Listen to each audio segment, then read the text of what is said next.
Assalamualaikum warahmatullahi wabarakatuh. Baiklah, di sini kami akan menjelaskan materi hukum agraria, yakni tentang hak milik satuan rumah susun. Kami dari kelompok 7 yang beranggotakan Al-Hanif Zukriyadi, Juli Irfandi, Afrianda Marlini, Mas Laini, Noni Sulistia, dan Aspaal.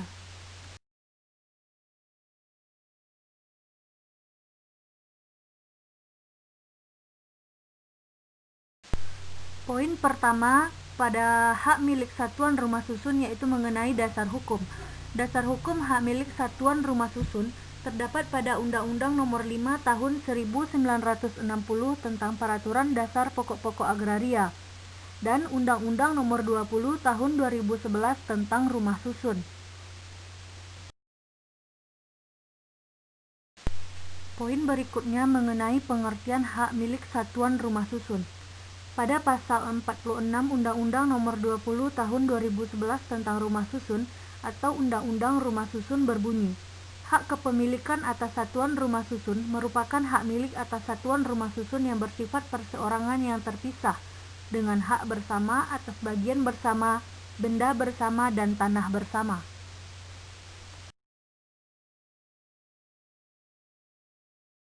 Selanjutnya mengenai ruang lingkup hak milik satuan rumah susun. Yang pertama yaitu tanah bersama. Tanah bersama adalah sebidang tanah hak atau tanah sewa untuk bangunan yang digunakan atas dasar hak bersama secara tidak terpisah, yang di atasnya berdiri rumah susun dan ditetapkan batasannya dalam persyaratan izin mendirikan bangunan, yaitu pada pasal 1 angka 4 Undang-Undang Rumah Susun. Kemudian bagian bersama. Bagian bersama adalah bagian rumah susun yang dimiliki secara tidak terpisah untuk pemakaian bersama dalam kesatuan fungsi dengan satuan rumah susun. Yang dimaksud dengan bagian bersama antara lain adalah fondasi, kolom balok, dinding, lantai, atap, tangga, lift, dan lain-lain, yang dijelaskan pada pasal 25 ayat 1 Undang-Undang Rumah Susun. Kemudian yang ketiga mengenai benda bersama. Benda bersama adalah benda yang bukan merupakan bagian rumah susun, melainkan bagian yang dimiliki bersama secara tidak terpisah untuk pemakaian bersama.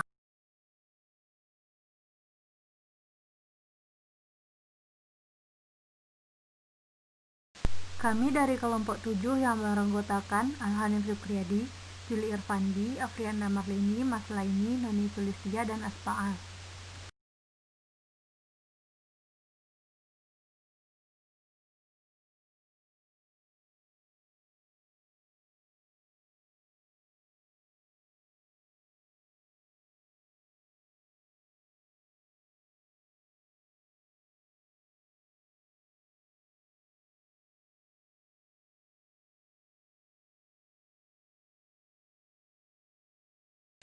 Poin selanjutnya yaitu mengenai bagian bersama, tanah bersama, benda bersama, dan pendaftaran. Yang pertama yaitu bagian bersama. Disebutkan dalam pasal 1 angka 5 Undang-Undang Nomor 20 Tahun 2011, yaitu bagian rumah susun yang dimiliki secara tidak terpisah untuk pemakaian bersama dalam kesatuan fungsi dengan satuan-satuan rumah susun. Yang dimaksud dengan bagian bersama antara lain yaitu fondasi, kolom, balok, dinding, lantai, atap, air, dan lain-lain. Yang kedua, tanah bersama. Pengertian tanah bersama disebutkan dalam pasal 1 angka 4 Undang-Undang Nomor 20 Tahun 2011, yaitu sebidang tanah atau tanah sewa untuk bangunan yang digunakan atas dasar hak bersama serta tidak terpisah, yang di atasnya berdiri rumah susun dan ditetapkan batasannya dalam persyaratan izin mendirikan bangunan. Yang ketiga yaitu benda bersama. Pengertian benda bersama disebutkan dalam pasal 1 angka 6 Undang-Undang Nomor 20 Tahun 2011, yaitu benda yang bukan merupakan bagian rumah susun, melainkan bagian yang dimiliki bersama secara tidak terpisah untuk pemakaian bersama. Yang dimaksud dengan benda bersama antara lain yaitu ruang pertemuan, tanaman, bangunan, serta sarana sosial, tempat ibadah, tempat bermain, dan lain-lain. Kemudian pendaftaran.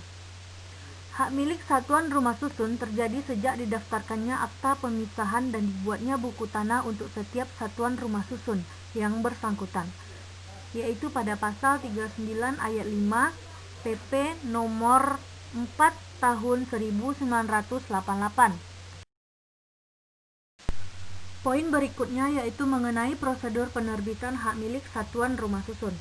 Sebelum sertifikat hak milik atas sarusun diterbitkan atas nama pemilik perseorangan, sebelumnya harus diterbitkan dulu sertifikat hak milik satuan rumah susun atas nama pengembang sebagai pemilik pertama, dan setelahnya dapat diberi nama bila unit satuan rumah susun tersebut laku terjual. Untuk penerbitan sertifikat hak milik atas sarusun ini, maka pihak pengembang harus menyiapkan berkas-berkas seperti yang disyaratkan oleh BPN. Di antaranya, permohonan yang disertai proposal pembangunan rusun, identitas pemohon baik perseorangan maupun badan hukum, sertifikat hak tanah asli, izin layak huni, dan advis planning.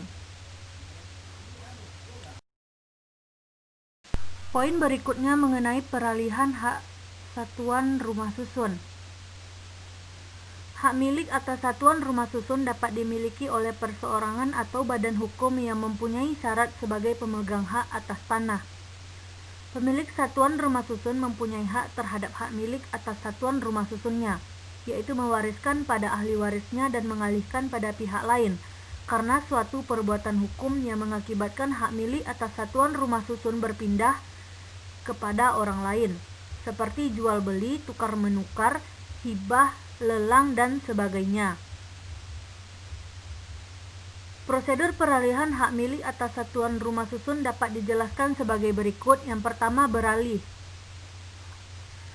Peralihan hak milik atas satuan rumah susun dalam bentuk beralih melalui perwarisan diatur dalam pasal 42 Peraturan Pemerintah Nomor 24 Tahun 1997 yang dilaksanakan oleh pasal 111 Peraturan Menteri Negara atau Kepala Badan Pertanahan Nasional Nomor 3 Tahun 1997.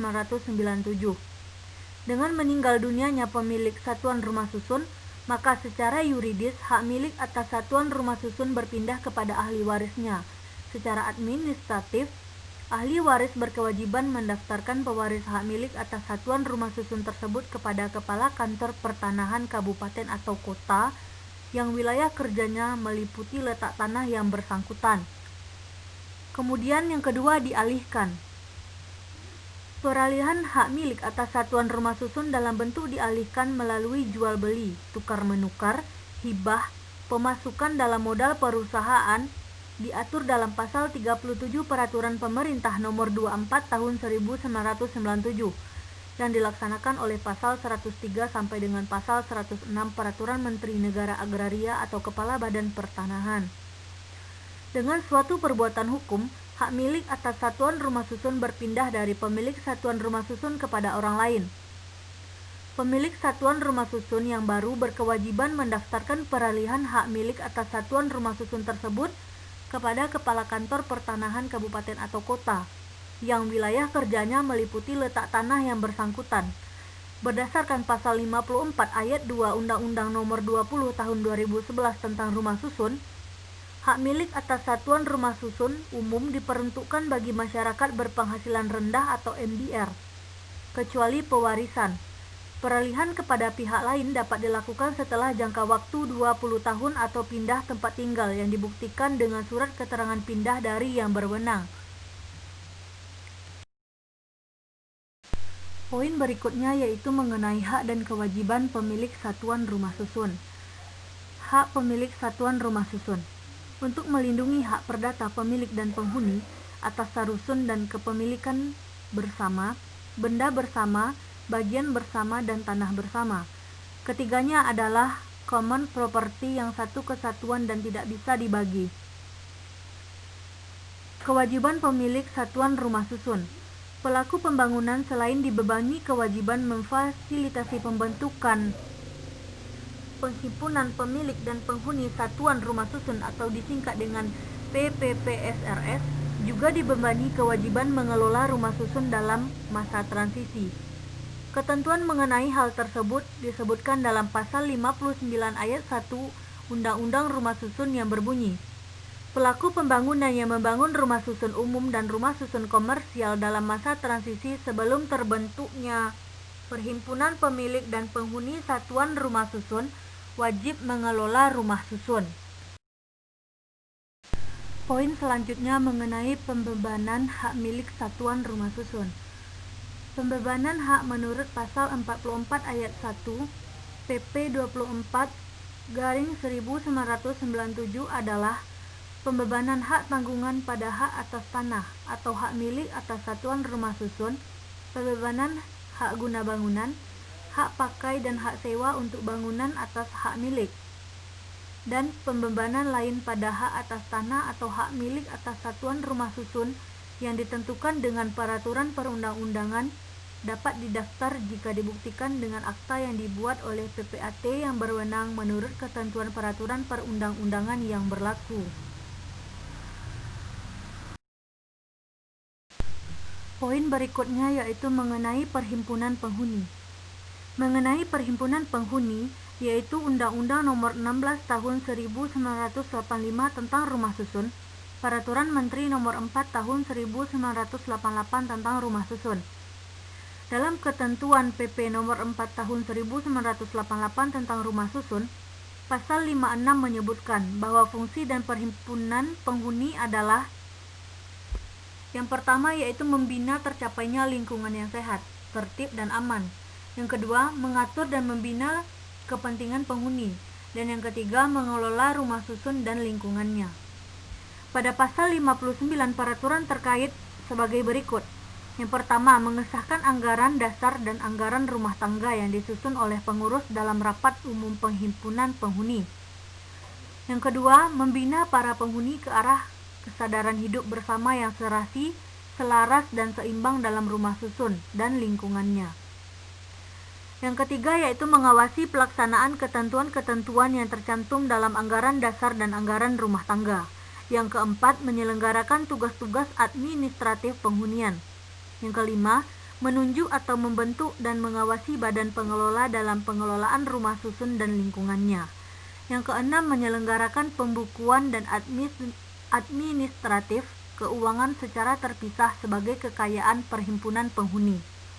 Dan yang terakhir yaitu menetapkan sanksi terhadap penyelenggaraan yang telah ditetapkan dalam anggaran dasar dan anggaran rumah tangga. Poin yang terakhir yaitu pencabutan hak atas tanah. Pengambilan tanah kepunyaan sesuatu pihak oleh negara secara paksa yang mengakibatkan hak atas tanah itu menjadi hapus tanpa yang bersangkutan melakukan suatu pelanggaran atau lalai dalam memenuhi kewajiban hukum. Istilah pencabutan hak-hak atas tanah terdapat pada pasal 18 Undang-Undang Pokok Agraria, dan tata cara penerbitan hak tersebut diatur dalam Undang-Undang Nomor 20 Tahun 1961. Sedangkan tentang acara penetapan ganti rugi oleh pengadilan tinggi sehubung dengan pencabutan hak-hak atas tanah dan benda-benda di atasnya diatur dalam Peraturan Pemerintah RI Nomor 39 Tahun 1973. Sedangkan mengenai pelaksanaan pencabutan hak-hak atas tanah dan benda-benda yang di atasnya tertuang pada Instruksi Presiden Republik Indonesia Nomor 9 Tahun 1973. Demikianlah yang dapat kami sampaikan. Salah dan janggal kami mohon maaf. Semoga materi yang kami sampaikan dapat bermanfaat bagi teman-teman semua. Kami sudahi dengan Assalamualaikum warahmatullahi wabarakatuh.